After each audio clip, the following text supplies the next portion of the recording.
રીતે રોજ આ રીતે જમાડો, ફ્રૂટ ને એવું બધું આપો?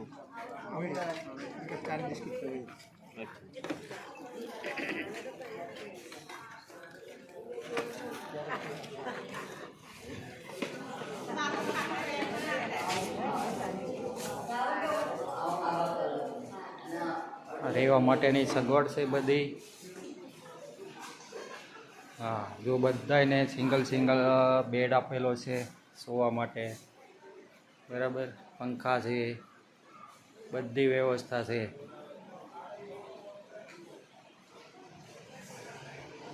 જે કોઈને ઘરમાં નાની મોટી તકલીફ હોય તો મહિપતસિંહનો ચૌહાણનો સંપર્ક કરી શકો છો. જો અત્યારે બધાય 4-5 વાગ્યાના નાસ્તામાં ગયા છે. જો બહુ વ્યવસ્થા